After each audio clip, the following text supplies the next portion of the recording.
Untuk mewujudkan masyarakat yang mandiri, perlu dilakukan upaya untuk meningkatkan pengetahuan dan kemampuan masyarakat dalam mengidentifikasi, merencanakan, dan memecahkan sebuah masalah yang dihadapinya. Selain itu, masyarakat juga harus memahami potensinya untuk mengoptimalkan sumber daya yang ada di dalam masyarakatnya itu sendiri. Untuk merealisasikan upaya tersebut, diperlukan sebuah rancangan program pemberdayaan masyarakat yang dikemas secara konseptual dan berdasarkan kebutuhan dan orientasi dari suatu daerah. Dalam hal ini, Desa Rancamanyar yang terletak di Kecamatan Bale Endah, Kabupaten Bandung, memiliki sebuah program yang digagas oleh organisasi kepemudaan yaitu Karang Taruna untuk memecahkan permasalahan sampah yang demikian menumpuk. Melalui program Magot, masyarakat secara nyata dapat mengurangi jumlah sampah organik dengan cara memilih dan memilah sampah organik yang terdapat di daerah sekitar dengan cara membudidayakan maggot atau belatung, kemudian menjadikannya sebagai pakan ternak. Program Magot itu sendiri memiliki tujuan untuk menumbuhkan perekonomian dari masyarakat Desa Rancamanyar, sekaligus menciptakan lingkungan yang lebih bersih, lebih asri, dan juga lebih indah. Samping itu, program ini bertujuan untuk meningkatkan pendapatan asli desa dari Desa Rancamanyar itu sendiri.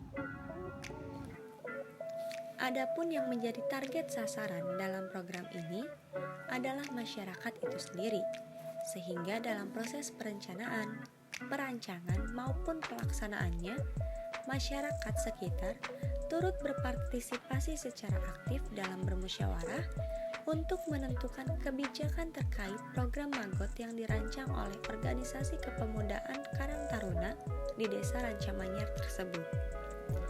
Masyarakat sebagai sasaran melihat budidaya maggot sebagai peluang untuk dijadikan pakan ternak karena maggot merupakan sumber protein tinggi bagi hewan ternak.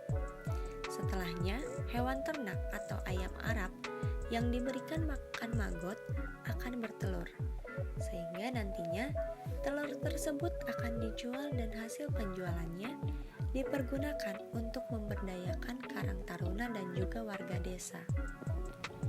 Manfaat yang diharapkan dari program Magot ini sendiri yaitu bertambahnya pendapatan asli desa dan juga lingkungan hidup yang lebih bersih dan asri, sehingga dapat membantu perekonomian masyarakat, baik itu pengelola maupun masyarakat secara umum.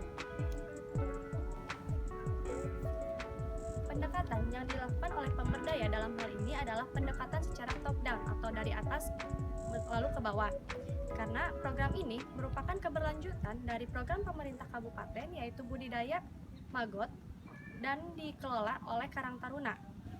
Program ini juga turut menggunakan prinsip partisipatoris atau tetap melibatkan masyarakat dengan melaksanakan musyawarah agar tidak menimbulkan hal-hal yang tidak diinginkan, seperti protes dari warga karena adanya sampah organik yang menumpuk dan menimbulkan bau yang tidak sedap di lingkungan masyarakat sendiri. Hasil dari program ini adalah pengurangan sampah organik secara drastis dikarenakan sifat maggot yang rakus. Sehingga program ini menuai manfaat berupa terminimalisirnya sampah di Desa Rancamanyar. Selain itu, hasil yang diperoleh pengelola berupa pendapatan dari penjualan telur Arab yang dialokasikan sebagai kas dan juga pendapatan masyarakat. Rekomendasi dari keberlanjutan program ini diharapkan mampu menambahkan produksi dari maggot itu sendiri supaya bisa memiliki nilai jual bagi masyarakat. Jadi pendapatan yang didapat dari budidaya maggot ini sendiri tidak hanya dari penjualan telur ayam Arab, akan tetapi dapat dari hasil penjualan budidaya maggot itu sendiri. Sekian informasi yang dapat saya sampaikan. Terima kasih atas perhatiannya. Mohon maaf bila ada kesalahan maupun salah-salah kata. Sekian.